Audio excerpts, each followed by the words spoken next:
Assalamualaikum warahmatullahi wabarakatuh. Selamat siang Insan Muda Madani dimanapun kamu berada. Edisi Kamis 9 November 2023, Valeria hadir kembali bersama Rumah Sakit Aisyah Bojonegoro, di mana pada kesempatan hari ini jangan lupa ya, setiap hari Kamis dari pukul 2 sampai pukul 3 kita ada Bincang Sehat bersama Rumah Sakit Aisyah Bojonegoro. Nah, kesempatan hari ini sudah hadir bersama Valeria, ada seorang narasumber yang bakal berbagi informasi seputar kesehatan. Perwakilan dari Rumah Sakit Aisyah Bojonegoro ada Mbak Mar'atus Solihah AMD RAD selaku penanggung jawab pelayanan radiologi dari Rumah Sakit Aisyah Bojonegoro. Oke, biar tidak berlama-lama kita langsung saja sapa narasumber kita, ada Mbak Mar'atus Solihah. Halo Mbak Mar'atus Solihah, Assalamualaikum. Waalaikumsalam, Mbak. Oke, aku panggilnya Mbak apa nih? Mbak Matus, Mbak Solihah. Saya Atau- biasanya ini dipanggil akrabnya Yijin. Emang panggilan Oh, dari gitu? kecil, iya. Yiyin. Iya. Dari mana soalnya itu Mbak? Mar'atus Solihah jadi Yiyin gitu ya? Iya. Oke deh Mbak Yiyin. Sehat Mbak? Alhamdulillah sehat. Oke Mbak Yiyin, kita di kesempatan siang hari ini bakal mengangkat tema pemeriksaan radiologi yang tepat dapat memberikan manfaat dan proteksi terhadap pasien. Pas banget dengan jurusannya Mbak Yiyin ya di bagian radiologi, di mana radiologi itu merupakan salah satu penunjang kesehatan yang biasanya diperlukan untuk menegakkan diagnosa gitu ya Mbak ya. Nah, sehingga kita perlu tahu nih, dari Insan Muda Madani juga penasaran nih sebenarnya apa sih yang dimaksud dengan pemeriksaan radiologi gitu. Karena ada beberapa masyarakat kita mungkin juga belum begitu paham gitu. Radiologi itu apa? Nah, apalagi ini ada yang namanya pemeriksaan radiologi. Nah, supaya tidak ada salah paham nih, mungkin bisa dijelaskan dulu radiologi itu apa, terus kemudian pemeriksaan radiologi itu seperti apa. Silakan Mbak Yiyin. Untuk pemeriksaan radiologi itu seperti yang Mbaknya sebutkan tadi, itu adalah pemeriksaan penunjang yang memanfaatkan sinar X untuk membantu dokter menegakkan diagnosa. Yang lebih sering dikenal sama masyarakat awam itu fotorongsen. Foto rongsen Oke. sendiri itu dulu ditemukan oleh Bapak Wilhelm Conrad Rongsen di tahun 1895 di bulan November tanggal 8. Jadi kami baru merayakan ulang tahun kami kemarin. Wow, gitu ya. Iya. Selamat ulang tahun. Oke, lanjut. Untuk pemeriksaannya sendiri itu kita biasanya menggunakan sinar X untuk menembus organ yang ingin di fotorongsen, seperti itu. Oke, jadi fotorongsen ya, keren. Iya. Nama kerennya dulu yang paling sering dikenal oleh masyarakat kita itu radiologi adalah fotorongsen gitu. Oh, Iya. mau kemana? Mau fotorongsen gitu. Iya. Oke, nah kalau tenaga yang mengambil fotorongsen dinamakan radiologi. Radiografer. Oh, radiografer Iya. ya, maaf, radiografer gitu. Itu masih sedara dengan fotografer gitu ya. Iya, tapi kita ini yang Beda. difoto tulang. Yang difoto tulang gitu ya. Iya. Estetiknya di situ. Iya. Oke, nah Mbak, berkaitan dengan pemeriksaan radiologi nih ya, biasanya pasien yang hendak melakukan pemeriksaan radiologi itu tidak serta-merta dia aku pingin di foto rongsen kayak gitu kan, nggak bisa ya, harus melalui tahapan-tahapan nih. Nah, apa saja persiapan-persiapan yang harus dilakukan oleh seorang pasien ketika dia akan melakukan pemeriksaan radiologi? Sebenarnya untuk persiapannya sendiri tidak ada persiapan khusus. Gitu ya. Hanya saja kalau kita datang ke ruang radiologi untuk melakukan pemeriksaan rongsen, itu kita harus melepaskan atribut-atribut yang melekat di tubuh kita. Semisal Oke. ini kita ambil contoh aja foto dada. Jadi kalau perempuan itu harus melepaskan kalung, terus melepaskan kaitan BH. Kalau yang cowok mungkin ada merek baju yang dari besi, itu harus dilepaskan semua agar tidak mengganggu hasil gambaran foto rongsennya tadi. Dan satu lagi, untuk pemeriksaan radiologi tidak bisa diminta sendiri seperti katanya Mbak, harus rekomendasi dari dokter. Karena untuk keamanan pasien dan ketepatan foto rongsen sendiri, karena foto rongsen menggunakan sinar X bisa menimbulkan efek radiasi kepada tubuh manusia gitu. Oke, jadi kalau permintaan sendiri tidak bisa Nggak ya, bisa. dimanapun tempatnya. Nggak bisa. Jadi semisal kayak pasien datang nih, dokternya minta foto dada semisal. Ke radiologi, kita tanya, kita konfirmasi ulang, yang sakit yang mana bapak atau ibu. Pasien bilang sakit semua mbak, nggak bisa kita Gitu ya. semuanya Oke, jadi memang ada tempat-tempat tertentu yang sudah Iya. direkomendasikan oleh dokter untuk difoto gitu ya. Iya. Tidak bisa serta-merta kita bilang sakit semuanya terus kita foto seperti di pelajaran biologi itu kan Iya. manusia berdiri tegak kayak gitu, nggak bisa juga ya. Bisa. Karena memang ada posisi-posisi khusus kayak gitu kan, dimana ketika dokter menginginkan di dada mungkin kayak tadi ya, berarti yang dibuka ya area dada saja untuk difoto kayak gitu ya. Oke, dan persiapan khususnya nggak ada mungkin.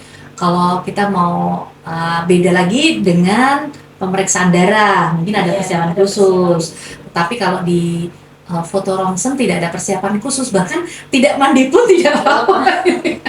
Ada gitu ya. sebenarnya beberapa foto ronsen yang ada persiapannya. Oke. Itu yang menggunakan obat untuk ini, untuk melihat saluran perkencingan, itu gitu. ada persiapan khususnya. Tapi kan nggak semuanya dan nggak semua pasien kayak gitu. Pasti ada pasien-pasien tertentu yang minta foto seperti itu. Oke, jadi memang ada hal-hal khusus yang sekiranya memang dibutuhkan persiapan gitu ya, sesuai dengan permintaan lah ya, permintaan si dokter maksudnya gitu. Oke, nah gimana dengan alur pemeriksaan radiologi sendiri Mbak yang ada di Rumah Sakit Aisyah? Apakah pasien itu berjalan sendiri atau memang ada alur-alur khusus yang memang sudah diterapkan sebagai SOP di Rumah Sakit Aisyah? Iya, kita sudah ada SOP-nya sendiri. Jadi saya mulai dari ini, alur pemeriksaan dari pasien IGD. Kita lihat kondisi pasiennya dulu. Jadi yang observasi dari teman-teman perawat IGD itu pasiennya bagaimana, bisa kooperatif apa enggak, bisa jalan apa enggak. Pasien datang ke IGD, dilakukan observasi, kemudian dokter memeriksa, dokter membuatkan surat permintaan radiologi, pasien diantar ke radiologi, dilakukan foto radiologi. Jadi tetap harus ada surat rekomendasi dari dokternya untuk melakukan foto radiologi. Begitupun ke ini dari pasien rawat jalan. Kan kalau rawat jalan itu kan di poli itu kan banyak dokter-dokter spesialis ya. Pasien datang ke dokter spesialis yang dituju. Setelah itu perlu tidak dilakukan foto ronsen. Dokter yang merekomendasikan untuk foto ronsen. Kemudian pasien yang kooperatif bisa jalan dan diantar keluarganya bisa datang sendiri ke radiologi melakukan foto ronsen. Kalau dari rawat inap ada lagi dokter visit dulu nih ke rawat inap. Semisal ada tambahan, ada keluhan dari pasien, keluhan apa gitu. Terus dokternya merekomendasikan ya udah kita ini aja foto ronsen aja. Nulis dulu surat permintaan foto ronsen sama perawat. Pasien rawat inap diantar ke radiologi, dilakukan foto ronsen seperti itu. Gitu. Oke, nah apakah di Rumah Sakit Aisyah sendiri menerima permintaan foto ronsen ini dari tempat lain, Mbak? Bisa. Oh, bisa ya? Yang penting ini sudah ada surat permintaannya, misalnya dari dokter klinik luar. Terus sudah merekomendasikan untuk foto ronsen, misal biasanya dari dokter David dari luar, terus dari dokter Ida dari luar itu kan punya praktekan sendiri. Bisa datang ke radiologi, kemudian daftar dulu ke rekam medis, kemudian baru datang ke radiologi. Kan pasien sudah membawa surat permintaan. Iya, betul. Jadi bisa gitu ya. Bisa. Jadi tidak hanya melayani pasien yang ada di Rumah Sakit Aisyah saja, tetapi bisa dari luar asalkan ada surat itu tadi ya, surat rujukan, surat permintaan dari dokter. Dan itu wajib ya, tidak maksudnya harus dokter, bukan perawat atau bukan mantri, bukan ya, harus dokter gitu. Nah, sedangkan untuk manfaat dari foto ronsen itu apa, Mbak? Untuk menegakkan diagnosa pasien itu sendiri. Jadi misalnya kira-kira contohnya seperti ini. Pasien habis jatuh, nyari di bagian lutut. Kok nggak bisa jalan, kok bengkak gitu. Dokter mendiagnosa seperti ini. Mungkin ini ada yang tidak beres di lutut. Kemudian memberikan rekomendasi untuk foto ronsen, di foto ronsen. Nah, terlihat ada patah, nah, seperti itu, ada keselio, nanti terlihat seperti itu. Oke, jadi untuk menegakkan diagnosa gitu ya. Nah, aku punya foto ronsen itu eh, sampai nggak tahu, maksudnya gini, yang bisa membaca foto ronsen itu adalah dokter dan radiografer. Bukan. Atau bukan? Jadi yang bisa membaca foto radiologi atau ronsen itu dokter spesialis radiologi. Iya, ada betul. sendiri. Lupa. Ya. Jadi memang itu sudah ditranslatekan artinya ya. Iya. Habis difoto, terus kemudian bawahnya ada keterangannya. Nah, Iya, itu iya. dokter radiologi. Iya. Dokter radiologi. Kemudian baru dikasihkan ke dokter yang meminta tadi ya. Oh gitu. Oke. Nah, sehingga kita tahu nih bahwa sebenarnya foto ronsen itu tidak serta-merta kita menginginkan ketika ada yang tidak beres di tubuh kita bisa merequest ya gitu ya. Semuanya harus melalui tahap apa ya istilahnya ya, alurnya gitu. Kita harus datang dulu ke layanan kesehatan, diperiksa dulu, kemudian ada kalanya perawat meminta persetujuan mungkin gitu ke dokternya ya, baru memberikan surat pengantarnya semacam itu. Nah, sedangkan untuk berbicara tentang proteksi nih Mbak, proteksi apa nih yang bisa diberikan kepada pasien ketika pasien tersebut melakukan yang namanya pemeriksaan ronsen? Biasanya itu kita menyinari objek, menyinari pasien itu sesuai dengan permintaan dokter. Okay. Ya, seperti tadi, foto dada, kita menyinari di area dada dan tidak terlalu luas untuk ini biar sinarnya nggak ini. Ya, kemana-mana gitu ya. Supaya sesuai dengan objeknya. Terus yang kedua pada ibu hamil, biasanya kita khusus ya, kalau ibu hamil memang harus hati-hati banget. Jadi selain dia dapat surat permintaan dari dokter yang sudah sesuai dengan kebutuhan ibu hamil itu sendiri, itu pasti kita tambahkan yang namanya apron di bagian perut untuk melindungi babynya. Jadi harus hati-hati karena kan masih kecil ya, sel-selnya masih tumbuh. Terus yang ketiga, biasanya kita melakukan persetujuan kepada pasien. Kita infokan kalau ini akan dilakukan pemeriksaan radiologi seperti ini, apalagi yang tadi pemeriksaan yang untuk melihat saluran kencing, kan ada tindakan, ada yang disuntikkan gitu. Nah, itu kita harus persetujuan kepada pasien gitu. Oke. Nah, tadi Mbak Iin sampaikan kan proteksinya sampai sebegitunya ya, berarti itu efeknya juga sangat luar biasa ya Mbak ya? Iya. Gitu ya? Sinar X bisa mengubah sel yang ada dalam tubuh kita, tapi dengan dosis yang tertentu. Oh gitu. Iya. Itu berdasarkan apa? Lamanya, seringnya, atau luasannya? Maksudnya gini, sering di radiologi, sering di foto ronsen, atau saat foto ronsen berapa lama nih di fotonya itu paparannya, atau karena kebanyakan area badan kita yang sering yang difoto itu juga mempengaruhi dari efek itu sendiri? Biasanya dosisnya. Jadi dosis itu yang ini. Setiap kita mengeluarkan sinar itu kan pasti berapa keluaran sinar itu ada. Seperti gitu ya. Tapi itu sudah ada aturannya, dan ketentuannya. Kalau memang tidak boleh melewati nilai batas dosis tersebut. Oh, gitu. Setiap rumah sakit itu selalu diawasi oleh yang namanya BPOM. Iya, betul. Itu Badan Pengawas Tenaga Nuklir, itu kita selalu diawasi. Oke, selain untuk bisa merubah sel itu tadi ya, efek dari radiasi itu apalagi nih Mbak? Akibat dari foto ronsen itu? Biasanya itu efeknya kan ada yang langsung, ada yang enggak. Tapi kalau yang di konvensional biasa di tempat kita itu efeknya mungkin tidak ada, karena sinar X yang kita keluarkan sangat kecil karena hanya pesawat stationary biasa. Seperti itu. Kalau mungkin yang menimbulkan efek itu seperti radioterapi yang menggunakan radiasi aktif seperti itu. Itu pun mual, terus kulitnya kering, pusing seperti itu. Oh begitu. Kalau yang signifikan itu tidak ada. Jadi untuk radiologi memang sudah ada takarannya, tidak Iya. boleh melebihi dari itu dosisnya gitu ya, dan dijamin dimanapun pasti aman Pasti aman gitu karena ya.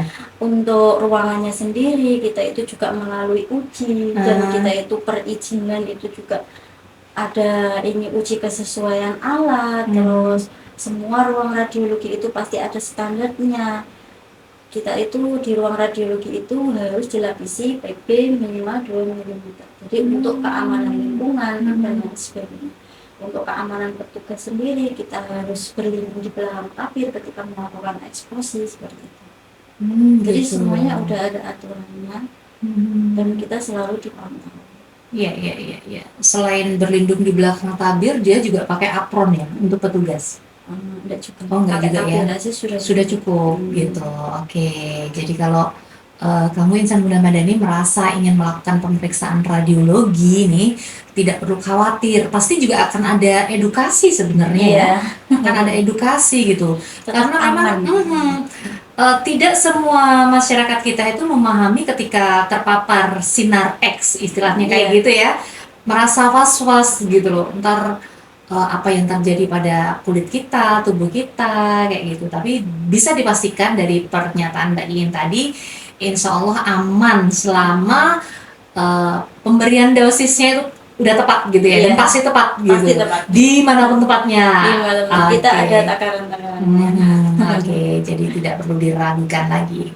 Nah, gimana nih dengan di Rumah Sakit Aisyah Bojonegoro untuk pemeriksaan radiologi nih yang biasanya dilakukan itu apa saja nih yang biasanya dilayani di sana?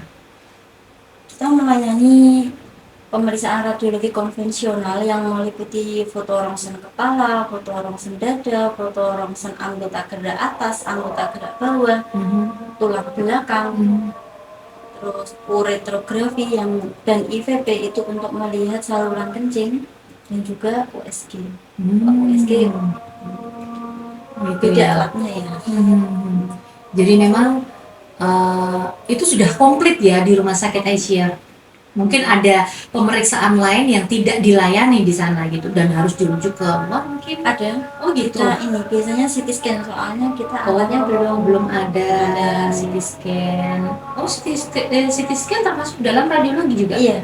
MRI? Masuk radiologi. Oh begitu. Oke, baik, kita akan break dulu. Kita akan mendengarkan adzan asar untuk daerah Bojonegoro dan sekitarnya. Jadi Insan Muda Madani, keep stay tune terus bersama Valeria hanya di 102,5. Oke, selamat menjalankan ibadah sholat asar bagi kamu yang menjalankannya. Semoga amalan ibadah kita diterima oleh Allah Subhanahu wa Ta'ala. Amin. Ya Rabbal Alamin. Kembali lagi bersama Valeria di 102,5 Radio Madani FM di lintas siar Jalan Tugu Marham 48 Bojonegoro. Edisi hari ini Kamis 9 November 2023. Waktu di Madani menunjukkan pukul 14 lewat 42 menit. Masih menyisakan waktu sekitar 18 menit ke depan lah ya. Bagi kamu yang mau ikutan gabung, bisa di satu layanan saja di 0353 8917888. Nah, kembali lagi bersama Mbak Iin nih, penanggung jawab dari radiologi Rumah Sakit Aisyah Bojonegoro, di mana tema kita masih seputar radiologi nih ya. Kalau tadi udah disampaikan istilah kerennya, kalau dulu tuh radiologi terkenal dengan foto rongsen gitu. Jadi di kesempatan sore hari ini kita masih membahas seputar pemeriksaan dari radiologi itu sendiri. Nah, yang perlu kita ketahui nih Insan Muda Madani, pasti kalau kamu ingin mengakses layanan dari radiologi harus tahu dong waktu-waktu yang tepat supaya nanti tidak kecele ibaratnya semacam itu. Nah, ini mumpung Mbak Iin di sini nih, patut kita tanyakan nih kepada beliaunya, Mbak Iin, gimana dengan layanan dari radiologi itu sendiri? Kira-kira dilayani adanya di pukul berapa nih Mbak? Atau di hari apa aja gitu? Silakan. Kita selalu on 24 jam ya. Oh gitu ya? Ya. Wow, tidak tidur dong kalau gitu. Oke. 24 jam 7 hari. Iya, 24 jam. Selalu standby petugasnya. Iya, selalu standby. Luar biasa. Kalau dari poli mau ketemu dengan dokter spesialis dulu, tentunya kalau poli mengikuti jadwal dari poli. Tapi kalau dari IGD kita on 24 jam 7 hari.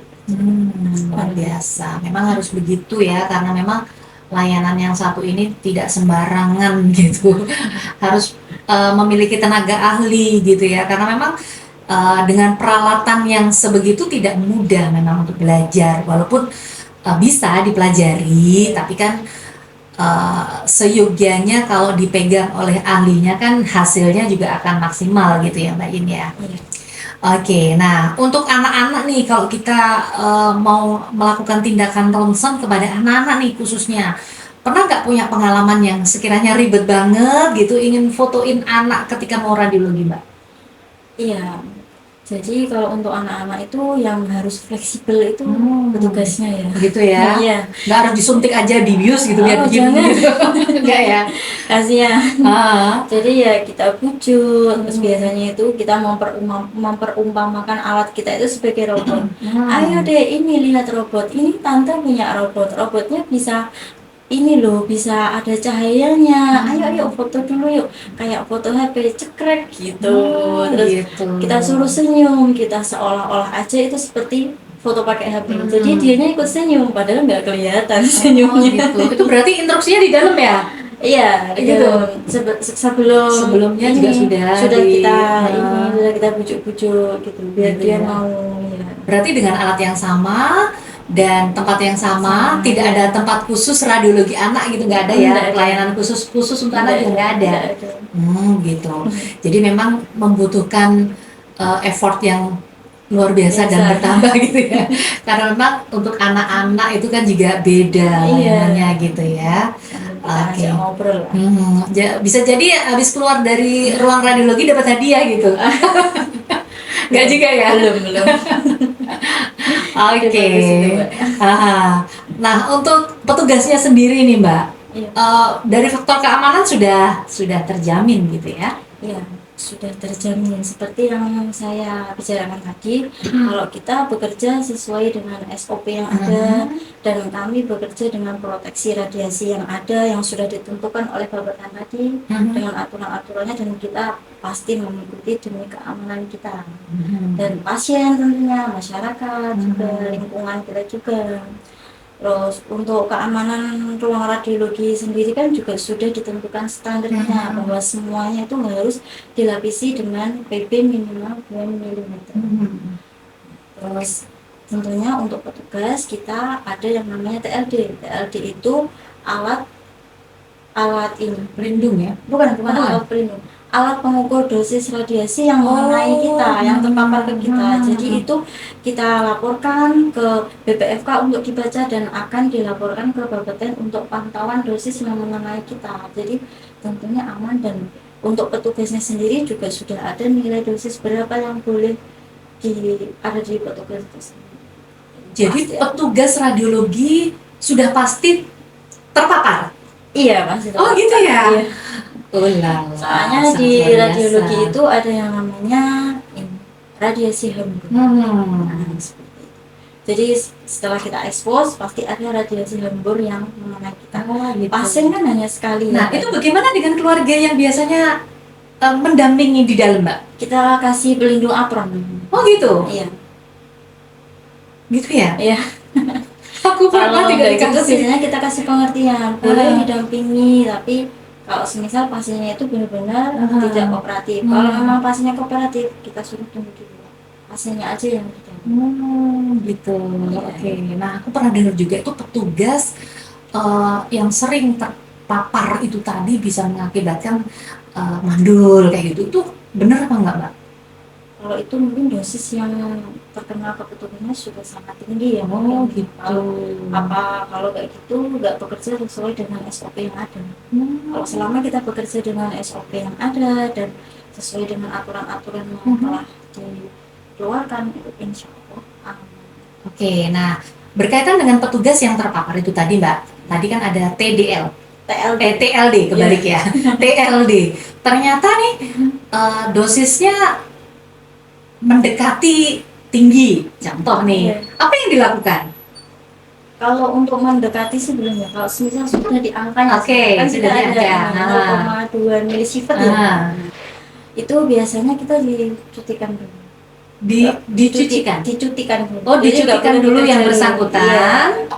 Itu dilakukan pengobatan atau Enggak. bagaimana? Ya kita mengkonsumsi makanan yang protein tinggi aja. Oh, gitu. Iya. Itu otomatis akan hilang, luntur sama radiasinya. Enggak luntur. Jadi sel-selnya yang apa ya, bahasa alamnya tuh kalau kena sinar kan pingsan gitu ya. Jadi dia tuh dari Kuat kembali. lagi, Oh, dari gitu.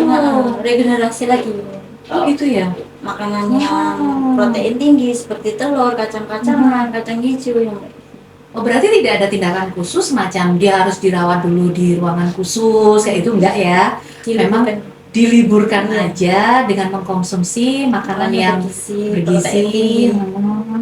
Dan itu tidak akan menularkan ke anggota keluarga Itu lainnya. bukan menular.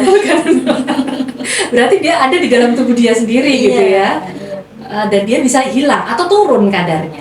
Enggak, meregenerasi selnya kembali. Oh, gitu. Iya. Berarti hilang dong. Atau masih ada Jadi di dalam? kan itu efeknya itu kan bisa merubah sel. Hmm. Nah, itu kan kalau dengan dosis yang sangat tinggi. Tapi kalau dosisnya rendah mungkin ya pingsan apa gimana. Jadi nanti dia bisa, kalau orang pingsannya bisa bangun lagi kayak gitu. Iya. Oh, begitu. Berarti kalau memang dosisnya sudah di atas itu, pasti kondisi si petugas itu akan tadi pingsan. Enggak, Itu enggak juga. Selnya, bukan bodinya, bukan. Begitu. Oke, Sandra Madani. Akhirnya jadi tercerahkan gitu ya.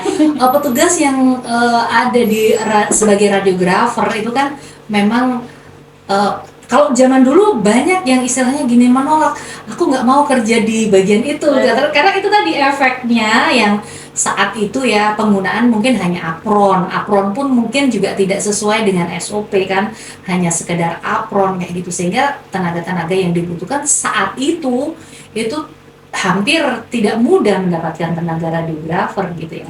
Namun saat ini sudah mulai berkembang biak dan bahkan dibutuhkan gitu, dicari-cari gitu ya. Oke.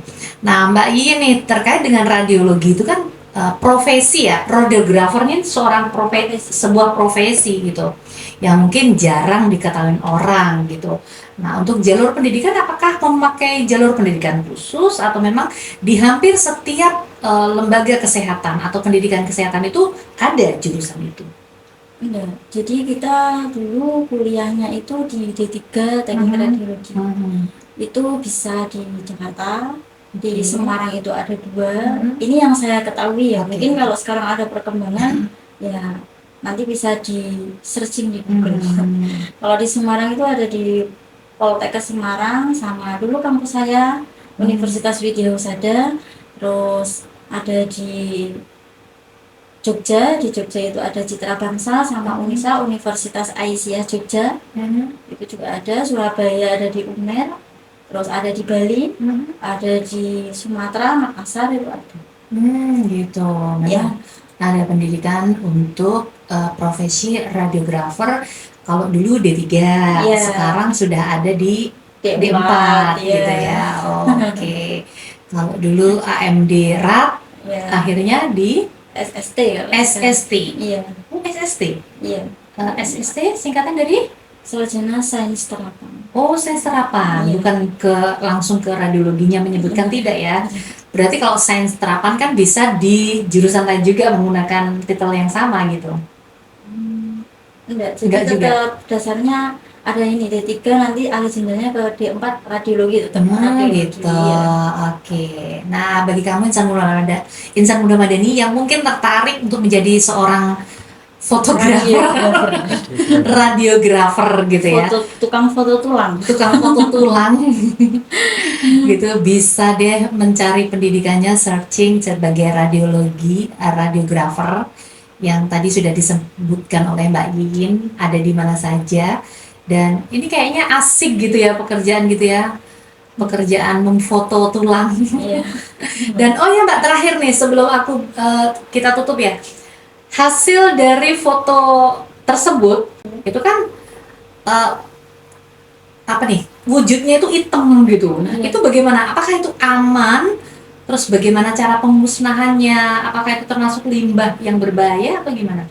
Kalau untuk pemusnahannya itu kita ada ini dari Surabaya, biasanya diambil Jadi ada tempat pemusnahannya sendiri. Nah, itu kalau di rumah sakit. Iya. Untuk masyarakat umum nih, kan kita biasanya dapat nih, kayak aku Iya. kemarin dapat 2 lembar nih.